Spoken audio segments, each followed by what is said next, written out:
नमस्कार जोहार, मैं अनन्या झा और आप देख रहे हैं न्यूज झारखंड। वक्त हो चला है झारखंड की तमाम बड़ी खबरों को जानने का और उनसे अपडेट होने का। तो चलिए जानते हैं झारखंड की तमाम बड़ी खबरों को फटाफट अंदाज में। इससे पहले अगर आपने हमारे चैनल को सब्सक्राइब नहीं किया है तो हमारे चैनल को सब्सक्राइब करें, साथ ही बेल आइकन को प्रेस करें ताकि झारखंड से जुड़ी हर बड़ी अपडेट आप तक पहुंचती रहे। चलिए शुरुआत करते हैं झारखंड की सबसे बड़ी और महत्वपूर्ण खबर से। बाबा बैद्यनाथ मंदिर में श्रद्धालुओं की उमड़ी भीड़, देर शाम तक कर सकेंगे भोलेनाथ पर जलाभिषेक। बसंत पंचमी के मौके पर देवघर के बाबा मंदिर में हजारों की संख्या में श्रद्धालु पहुंच रहे हैं। देवघर स्थित बाबा धाम मंदिर के सरस्वती देवी के दरबार और बाबा भोलेनाथ के शिवलिंग पर सोमवार को अलह सुबह से ही श्रद्धालु जलाभिषेक कर अपने परिवार और समाज के बेहतर भविष्य की कामना कर रहे हैं। बाबा बैद्यनाथ मंदिर पहुंचे श्रद्धालुओं ने कहा कि पुरानी परंपरा के अनुसार बसंत पंचमी के दिन मिथिलांचल से आए लोग भगवान भोलेनाथ का तिलक और जलाभिषेक करते हैं। पौराणिक कथाओं के आधार पर यह माना जाता है कि आज के दिन तिलक करने से भगवान भोलेनाथ की शादी यानी शिवरात्रि की तैयारी शुरू हो जाती है। मंदिर बड़े बुजुर्ग से लेकर छोटे बच्चों की भीड़ बाबा के दरबार में पहुंच रहे हैं। बच्चों ने कहा कि आज के दिन भगवान भोलेनाथ के मंदिर में पूजा करने से छात्रों की हर मनोकामना पूरी होती है और उन्हें उच्च शिक्षा मिलने का आशीर्वाद प्राप्त होता है। वहीं खगड़िया से आए श्रद्धालु गिरीश यादव ने कहा कि हर साल की तरह इस साल भी मिथिलांचल क्षेत्र से लाखों की संख्या में श्रद्धालु पहुंचे हैं। सभी श्रद्धालु भगवान भोलेनाथ पर जलाभिषेक कर शिवरात्रि की तैयारी में लग चुके हैं। देवघर मंदिर के पुजारी राजा पंडित ने कहा कि हर वर्ष की तरह इस वर्ष भी भीड़ देखने को मिल रही है। जिला प्रशासन की तरफ से लाइन लगाकर श्रद्धालुओं को जलाभिषेक करने के लिए मंदिर के अंदर गर्भ में भेजा जा रहा है। शहर में सरस्वती पूजा की धूम, पूजा पंडालों में ज्ञान की देवी की पूजा अर्चना शुरू। आज वसंत पंचमी पर मां सरस्वती की प्रतिमाएं शहर के पूजा पंडालों में स्थापित की गई है। विभिन्न शैक्षणिक संस्थानों, चौक चौराहों स्थित रिम्स में मां सरस्वती की पूजा की गई। पूजा में विद्यार्थी, शिक्षक, संगीतकार, कलाकार, लेखक, पत्रकार समेत आम लोग शामिल हुए। विभिन्न स्थानों पर सरस्वती देवी की प्रतिमा को विशेष रूप से सजाया गया। ज्ञान, संगीत, कला और शिक्षा की देवी मां सरस्वती के चरणों में फल फूल अर्पित किए गए। प्रसाद स्वरूप सेब, केला, बेर, बूंदिया, नारियल, इलायची दाना, बादाम, सूजी से बना हलवा सहित दूध, खीर, शहद और गंगा जल को मिलाकर बनाया गया पंचामृत मां को अर्पित किए गए। झारखंड में मैट्रिक और इंटर की परीक्षा भी स्थगित होने की आशंका, 7.83 लाख स्टूडेंट होंगे प्रभावित। जानिए वजह। झारखंड एकेडमिक काउंसिल की 11 फरवरी से शुरू होने वाली मैट्रिक और इंटरमीडिएट की परीक्षा स्थगित होगी। परीक्षा की तारीख आगे बढ़ेगी, इसकी संभावना बढ़ गई है।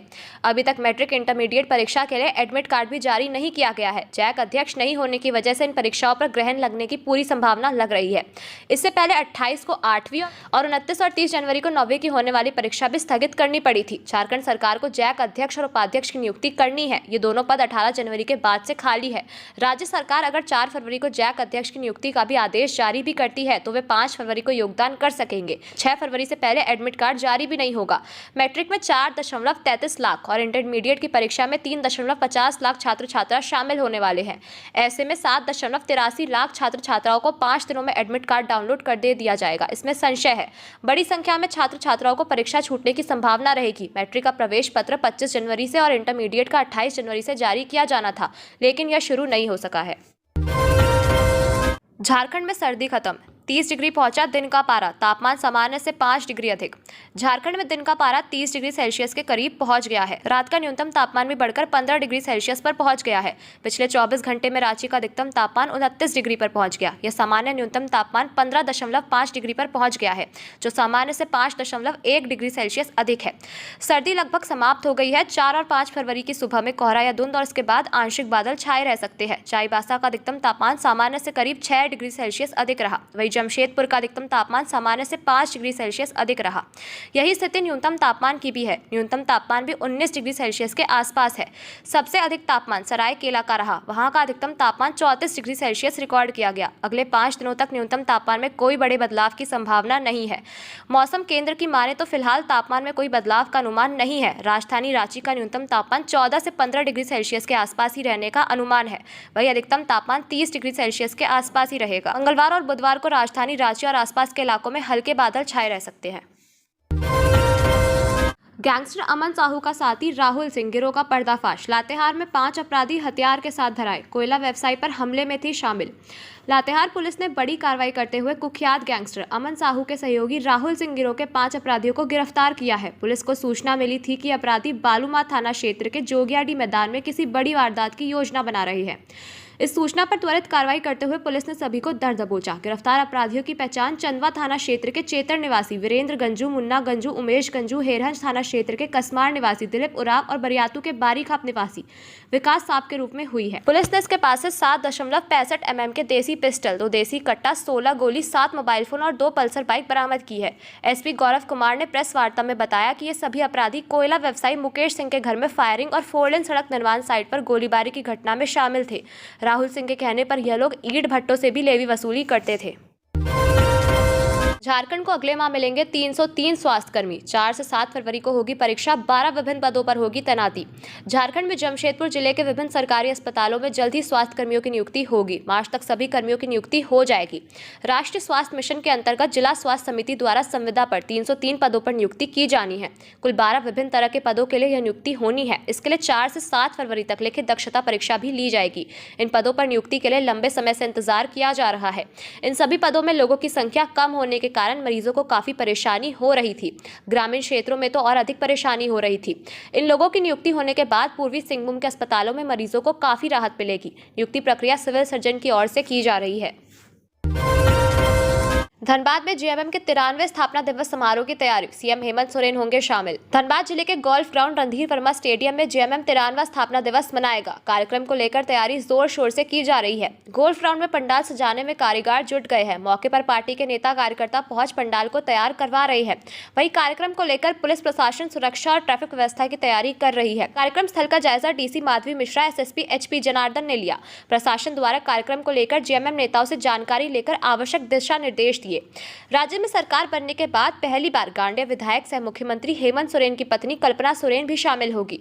पिछले स्थापना दिवस के समय मुख्यमंत्री हेमंत सोरेन जेल में थी, जिसकी वजह से स्थापना दिवस काफी सादगी के साथ मनाया गया था। इस बार पूर्ण बहुमत के साथ राज्य में सरकार जेएमएम गठबंधन की बनी है, जिससे जेएमएम कार्यकर्ताओं में भारी उत्साह है। वहीं विधायक मथुरा महतो ने कहा कि जेएमएम का 93वां स्थापना दिवस 4 फरवरी को गोल्फ ग्राउंड में मनाया जाएगा। मुख्यमंत्री के साथ गांडेय विधायक कल्पना सोरेन भी शामिल होगी। महिलाएं कल्पना सोरेन को सुनने देखने भारी संख्या में आएंगी। उन्होंने कहा इस बार ऐतिहासिक भीड़ स्थापना दिवस में जुटने वाली है। मुख्यमंत्री छात्रवृत्ति योजना का लाभ लेने के लिए अब आधार जरूरी। मुख्यमंत्री छात्रवृत्ति योजना का लाभ लेने के लिए अब छात्रों व शिक्षकों को आधार कार्ड से जोड़ना अनिवार्य कर दिया गया है। शैक्षणिक उत्कृष्टता के लिए इस योजना का उद्देश्य झारखंड के उच्च शिक्षा संस्थानों में छात्रों और शिक्षकों को वजीफा, छात्रवृत्ति और वित्तीय सहायता प्रदान करना है। झारखंड राज्य उच्च शिक्षा परिषद इसे संचालित कर रहा है और चूंकि यह योजना झारखंड सरकार की संचित निधि से खर्च करती है, इसलिए आधार लक्षित वितरण, वित्तीय और अन्य सब्सिडी लाभ और सेवाएं अनुसरण में झारखंड सरकार द्वारा निम्नलिखित अधिसूचित किया गया है। योजना के तहत पीएचडी छात्रों के लिए अनुसंधान छात्रवृत्ति पेपर प्रस्तुत करने के लिए यात्रा अनुदान, शिक्षक सहायक के रूप में छात्रों को वजीफा और चुने गए विदेशी विश्वविद्यालयों में पढ़ रहे छात्रों को लाभ प्रदान किया जाता है और चूंकि यह योजना झारखंड सरकार की संचित निधि से खर्च करती है। कोडरमा में 2 युवकों की बेरहमी से पिटाई, शोरूम मालिक ने ट्रक से बांधकर पीटा। कोडरमा जिले में 2 युवकों की बेरहमी से पीटने का मामला सामने आया है, जिसको लेकर पीड़ित ने न्याय की गुहार लगाई है। पीड़ित ने बताया कि झुमरी तिलैया के बाईपास स्थित एक शोरूम के पीछे रखे कचरे के ढेर के पास वह और उसका भाई शौच करने गया हुआ था। इस बीच शोरूम के मालिक वहां पहुंचे और उन पर चोरी का आरोप लगाने लगे। जब दोनों ने इसका विरोध किया तो उन्हें वहां खड़े एक ट्रक में बांध दिया। इसके बाद शोरूम के मालिक और उनके स्टाफ दोनों भाइयों को लाठी डंडे से बेरहमी से पिटाई की। इसी बीच सूचना तिलैया पुलिस को हुई। मामले की जानकारी पाकर पुलिस मौके पर पहुंची और दोनों युवकों को थाने ले गए। वहीं पिटाई कर रहे अशोक यादव को भी थाना बुलाया, जहां पीड़ित और शोरूम मालिक दोनों से पूछताछ की गई। शोरूम मालिक ने बताया कि दोनों युवकों द्वारा उनके शोरूम व बगल में स्थित एक होटल में कुछ दिन पहले भी चोरी की गई थी। आज जब हमने उसे शोरूम में बिना बताए घुसने को लेकर पूछताछ की तो उन लोगों ने मेरे ऊपर हमला कर दिया। इससे मेरे हाथ में चोट लग गई। इसके बाद वहां मौजूद युवकों ने दोनों भाइयों को ट्रक से बांध दिया और इस दौरान मैंने भी डंडे से उसकी पिटाई की। मुख्यमंत्री हेमंत सोरेन बोले, हमने लड़कर राज्य लिया है और अपना अधिकार लेंगे। मुख्यमंत्री हेमंत सोरेन रविवार को पश्चिम सिंहभूम जिला के टोंटो स्थित सेरंग सिया पहुंचे। इस दौरान सीएम ने कहा, झारखंड राज्य वीर शहीद के संघर्ष और बलिदान से मिला है। हमने लड़कर अलग राज्य लिया है, एक और लड़ाई लड़कर अपना अधिकार लेंगे। मुख्यमंत्री ने केंद्र सरकार पर भी निशाना साधा और कहा कि केंद्र सरकार के बजट में झारखंड और आदिवासियों के लिए कुछ भी नहीं है। सालों से चल रही योजना का नाम बदलकर हमारे बीच चलाया जा रहा है। मुख्यमंत्री ने कहा कि 2024 में आपके आशीर्वाद से एक बार फिर हमें मजबूत सरकार बनाने का मौका मिला। हमारी सरकार आधी आबादी को सशक्त और मजबूत बनाने के लिए हर महीने 15 अरब रुपए का प्रावधान किया है। इस दौरान मुख्यमंत्री ने 4.12 अरब रुपए की 246 विकास योजनाओं का उद्घाटन और शिलान्यास किया। 54,946 लाभार्थियों के बीच 3,62,80,99,000 रुपए की परिसंपत्तियों का वितरण किया और 135 युवक युवतियों को नियुक्ति पत्र भी सौंपा। श्रद्धांजलि सभा के उपरांत मुख्यमंत्री हेमंत सोरेन और विधायक कल्पना सोरेन ने 315 करोड़ रुपए की 178 योजनाओं का शिलान्यास किया और 96 करोड़ की 68 योजनाओं का उद्घाटन किया। इस अवसर पर 54,945 लाभुकों के बीच 362 करोड़ रुपए की परिसंपत्तियों के वितरण के साथ साथ 135 लाभार्थियों के बीच नियुक्ति पत्र भी बांटे। अनुराग गुप्ता को नियमित डीजीपी बनाने पर सरकार ने दी मंजूरी। 1990 बैच के आईपीएस अनुराग गुप्ता को सरकार ने डीजीपी के पद पर नियमित नियुक्ति करने की मंजूरी दे दी है। उनकी नियुक्ति 2 साल के लिए होगी। उनका कार्यकाल 26 जुलाई 2024 से 2 साल के लिए होगा। अगले 1-2 दिन में गृह विभाग इससे संबंधित अधिसूचना जारी कर सकती है। अनुराग गुप्ता भी झारखंड के प्रभारी डीजीपी है। साथ ही वह सीआईडी डीजी के पद पर भी पदस्थापित है और वह एसीबी के डीजी पद के अतिरिक्त प्रभार में है। उल्लेखनीय है कि साल 2022 में सरकार ने अनुराग गुप्ता के डीजी रैंक में प्रोन्नति दी थी। प्रोन्नति मिलने के बाद वह डीजी ट्रेनिंग के पद पर पदस्थापित रहे। 26 जुलाई 2024 को सरकार ने उन्हें झारखंड का प्रभारी डीजीपी बनाया। विधानसभा चुनाव के दौरान चुनाव आयोग ने उन्हें प्रभारी डीजीपी के पद से हटाने का आदेश जारी किया था और अजय सिंह को डीजीपी बनाया गया था। इसके बाद बीते 28 नवंबर को सरकार ने अनुराग गुप्ता को दोबारा झारखंड पुलिस का प्रभारी डीजीपी बनाया। चतरा में नक्सलियों ने जिसे मारा वह एनआईए का गवाह। टीएसपीसी के रडार पर था विष्णु साफ। सड़क बनाने के बाद नक्सलियों ने मांगी थी लेवी। पुलिस मुखबरी का आरोप लगा। चतरा में नक्सलियों ने जिस विष्णु साफ की रविवार को हत्या कर दी थी वह आम्रपाली कोल परियोजना से जुड़े टेरर फंडिंग मामले की सरकारी गवाह भी था। जानकारी के मुताबिक हत्या के पीछे पुलिस मुखबरी केवल एक बहाना मात्र था। सूत्रों के मुताबिक टीएसपीसी के नक्सली उसे लंबे समय से टारगेट किए हुए थे। मृतक विष्णु के बचपन के साथी और साथ काम करने वाले महावीर गुप्ता ने बताया कि वे लंबे समय से टीएसपीसी नक्सलियों के रेडार पर था। पूर्व में भी उससे सड़क निर्माण के एवज में नक्सली मोहन गंजू द्वारा लेवी की मांग की गई थी। नहीं देने पर गंभीर परिणाम भुगतने की चेतावनी दी जा रही थी। विष्णु के पार्टनर के अनुसार स्थानीय राजनीतिक षड्यंत्र का लाभ उठाकर टीएसपीसी नक्सलियों ने घटना को अंजाम दिया है। उन्होंने बताया कि गांव में नाबालिग युवती के बलात्कारी को बचाने का विरोध करना भी विष्णु को भारी पड़ा है। उस पर लगातार मुखबरी का आरोप लगाया जा रहा है। रविवार को टीएसपीसी के नक्सलियों ने तंडवा थाना क्षेत्र के लंबुआ गाँव के रहने वाले विष्णु साफ की अलह सुबह अपहरण के बाद निर्मम हत्या कर दी। हत्यारों ने विष्णु का गला रेतकर मौत के घाट उतारा। वही अपनी मां के साथ मवेशी लेकर जंगल जा रहे थे। इसी दौरान पूर्व से घात लगाए हथियारबंद नकाबपोश नक्सलियों ने उसे अगवा कर लिया और पहाड़ की ओर ले गए। देवघर पहुंची बॉलीवुड अभिनेत्री सारा अली खान। ओडिशा से पहुंची बाबा मंदिर। गर्भगृह में किया जलाभिषेक, श्रृंगार दर्शन भी किए। मशहूर अभिनेत्री सारा अली खान देवघर स्थित बाबा बैद्यनाथ के दर्शन करने पहुंची। वह रविवार की देर शाम अपनी टीम के साथ मंदिर परिसर पहुंची थी। इस दौरान जिला के उपायुक्त विशाल सागर के नेतृत्व में उन्होंने देवघर बाबा मंदिर में पूजा अर्चना की। देवघर आने का उनका कार्यक्रम काफी गुप्त रखा गया था। जिला प्रशासन के अतिरिक्त मंदिर प्रबंधन के कुछ ही लोगों को इसकी जानकारी थी। मंदिर कैंपस पहुंचते ही उन्होंने बाबा मंदिर के मंझला खंड में ले जाया गया। मंदिर प्रबंधक रमेश परिहस ने विधिवत संकल्प कराया और गर्भगृह में ले जाकर बाबा भोलेनाथ की पूजा कराई। अभिनेत्री सारा अली खान को देखने के लिए मंदिर कैंपस में काफी भीड़ हो गई थी। जानकारी के मुताबिक देर शाम मंदिर पहुंचने के बाद पूजा अर्चना की, जलाभिषेक किया। शादी में हर्ष फायरिंग, दुल्हन का चचेरा भाई जख्मी। दुर्गापुर रेफर श्रमिक नेता को खुद की अवैध पिस्टल से लगी थी गोली। धनबाद के गोविंदपुर स्थित अग्रसेन भवन में एक विवाह समारोह के दौरान बीती रात हर्ष फायरिंग की घटना सामने आई है। इस घटना में दुल्हन के चचेरा भाई के पैर में गोली लग गई है। इससे वो गंभीर रूप से जख्मी हो गया। बारात बागमारा से आई थी। फिलहाल युवक को दुर्गापुर रेफर कर दिया गया है। वहीं दूसरे मामले में बीसीसीएल कर्मी व जनता श्रमिक संघ के सचिव राधे श्याम यादव पर गोली चालन मामले का पुलिस ने खुलासा कर लिया है। पुलिस की जांच में पता चला है कि राधे श्याम को अपराधियों ने नहीं बल्कि खुद की अवैध पिस्टल से गोली लगी थी। कृष्णा विश्वकर्मा उर्फ हिप्पी की बेटी की शादी में बुलाए गए दोनाली बंदूकधारी ने बारात के पहुंचते ही फायरिंग शुरू कर दी।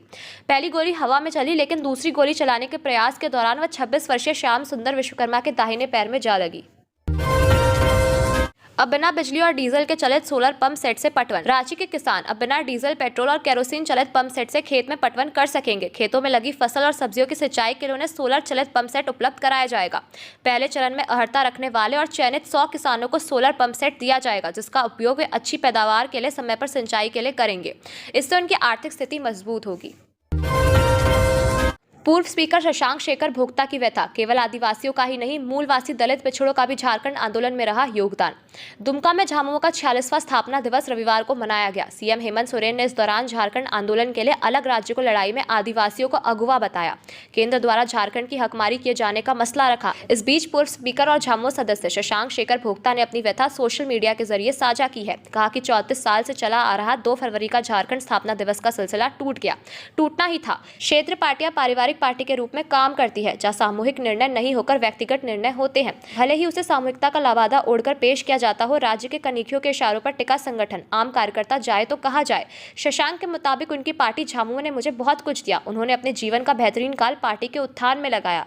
कोई जाने या ना जाने, जनता तो जानती है। आज पार्टी शायद नई पीढ़ी की पार्टी बनना चाहती है, आवश्यकता भी है। नाबालिग बेटी ने अपनी मां को करवा दिया गिरफ्तार, जाने क्या है माजरा। अपने पापों को छुपाने के लिए किसी को मोहरा बनाना और उसे भी इसमें घसीटना महंगा पड़ता है। इन पापों का हिसाब भी चुकाना पड़ता है। गढ़वा में ऐसा ही मामला सामने आया है, लेकिन इसमें इंसानी रिश्ते को शर्मसार कर दिया। इस मामले ने मां और बेटी के रिश्तों को कलंकित कर दिया। गढ़वा के कांडी थाना क्षेत्र में पुलिस ने एक महिला के साथ एक शख्स को शिकंजे में ले लिया। जब इसकी शिकायत करने वाले का पता चला और जब असली कारण सामने आया तो सच काफी कड़वा और चौंकाने वाला था। लड़की ने अपनी मां पर मामला दर्ज कराया है। दिए आवेदन में उसने बताया कि महिला का एक व्यक्ति संग प्रेम प्रसंग चल रहा था। समय मिलते ही अक्सर अपने प्रेमी के साथ मिला करती थी। एक दिन अपनी मां को प्रेमी के साथ महिला की 15 वर्षीय बेटी ने देख लिया और वो इस बात को अपने पिता से कहने की बात कही। इससे बचने के लिए महिला इसे निजात पाने के लिए गंदे विचार के साथ एक अश्लील उपाय खोज निकाला। महिला अपनी पुत्री के सामने ही प्रेमी के साथ संबंध बनाकर नाबालिग बेटी को उकसाने लगी। इतना ही नहीं, अपनी प्रेमी के साथ गंदी हरकतें कर अपनी नाबालिग लड़की को ऐसा करने के लिए उकसाने लगी। इसके अलावा प्रेमी ने नाबालिग को अकेला पाकर उसके साथ गंदी हरकत भी की। डिप्लोमा इन फार्मेसी की परीक्षा का परिणाम जारी। डिप्लोमा इन फार्मेसी परीक्षा समिति झारखंड की ओर से डिप्लोमा इन फार्मेसी द्वितीय वर्ष सत्र 2021-23 की वार्षिक परीक्षा का परिणाम जारी कर दिया गया है। परीक्षा समिति के अध्यक्ष जादूनाथ मार्डी ने इस बाबत आदेश जारी कर दिया है। मार्डी ने बताया कि राज्य के सभी संस्थानों में अध्ययनरत डिप्लोमा इन फार्मेसी के सत्र 2021-23 के छात्रों की परीक्षा का आयोजन केंद्रीकृत परीक्षा केंद्र YBN यूनिवर्सिटी नामकुम में 28, 29 व 30 नवंबर को किया गया था। परीक्षा का परिणाम समिति की वेबसाइट www.dppharmaexamcommittee.com पर जारी कर दिया गया है। डिप्लोमा इन फार्मेसी परीक्षा समिति झारखंड को अब पूरी तरह ऑनलाइन करने की तैयारी शुरू कर दी गई है। इसी के तहत अब डिप्लोमा इन फार्मेसी के छात्रों का रजिस्ट्रेशन ऑनलाइन किया गया। समिति के सदस्य सचिव प्रशांत पांडे ने इस बाबत निर्देश जारी कर दिया है। दुमका में बोले मुख्यमंत्री, 1.36 लाख करोड़ के लिए केंद्र से होगी आर पार की लड़ाई। दुमका के गांधी मैदान में रविवार की रात झारखंड मुक्ति मोर्चा का 46वां स्थापना दिवस मनाया गया। इस मौके पर मुख्यमंत्री हेमंत सोरेन तेवर में दिखे। उन्होंने खनिज रॉयल्टी के रूप में झारखंड का बकाया 1,36,000 करोड़ रुपए केंद्र में हासिल करने के लिए आर पार की लड़ाई का शंखनाद किया। उन्होंने कहा, केंद्र सरकार झारखंड के हक व अधिकारों की हकमाकी कर रही है। खनिज रॉयल्टी का बकाया न देकर यहाँ की जनता के साथ अन्याय कर रही है। इसे हम किसी भी कीमत पर बर्दाश्त नहीं करेंगे। सड़क से सदन और कानूनी तौर पर लड़कर अधिकार हासिल करेंगे। हेमंत सोरेन ने कहा कि केंद्र बजट में झारखंड की उपेक्षा कर केंद्र सरकार ने यहां की जनता को छला है। उन्होंने अपनी सरकार की प्राथमिकताओं को गिनाते हुए कहा कि अगले 5 वर्षों में रोजगार के अवसर सृजित कर यहां से युवाओं का पलायन को रोकेंगे। इसके लिए राज्य में पर्यटन उद्योग को बढ़ावा देने की योजना पर सरकार ने काम शुरू कर दिया है। दुबई में मना झामुमो का 46वां स्थापना दिवस। फ्रेंड्स ऑफ जेएमएम ने आयोजित किया मिलन समारोह। झारखंड के विभिन्न जिलों से आकर यूएई में बसे झामुमो समर्थकों ने दुबई में झारखंड मुक्ति मोर्चा का स्थापना दिवस मनाया। सभी ने नई सरकार के गठन के लिए हेमंत सोरेन और कल्पना सोरेन को बधाई दी। वक्ताओं ने उम्मीद जताई है कि मुख्यमंत्री हेमंत सोरेन के नेतृत्व में झारखंड वासियों का और राज्य का चौमुखी विकास होगा। आयोजन के संयोजक सैयद शाहीन आलम हजारीबाग से है और कई वर्षों से वहां तेल कंपनियों के लिए ड्रम बनाने की फैक्ट्री चला रहे हैं। शाहीन आलम दुबई की सरकार में काम कर चुके हैं और वहां के दर्जनों व्यापारिक और औद्योगिक संगठनों से जुड़े हैं। शाहीन आलम ने अब तक 500 से ज्यादा झारखंड के लोगों को वहां जाकर विभिन्न क्षेत्रों में नौकरियों के अवसर पाने या व्यापार करने के बसने में मदद की है। बहारगाड़ो के पूर्व विधायक कुणाल सारंगी ने कार्यक्रम के आयोजन के लिए सभी को बधाई दी तथा मुख्यमंत्री हेमंत सोरेन और झामुमो की तरफ से धन्यवाद दिया। उन्होंने कहा, यह बहुत खुशी की बात है कि झामुमो का स्थापना दिवस अब झारखंड के बाहर ही नहीं, देश के बाहर भी मनाया जा रहा है। दुबई में एक मिनी झारखंड बसता है। हेमंत सोरेन भारत में आदिवासियों मूलवासियों के सबसे बड़े नेतृत्वकर्ता के रूप में उभरे हैं।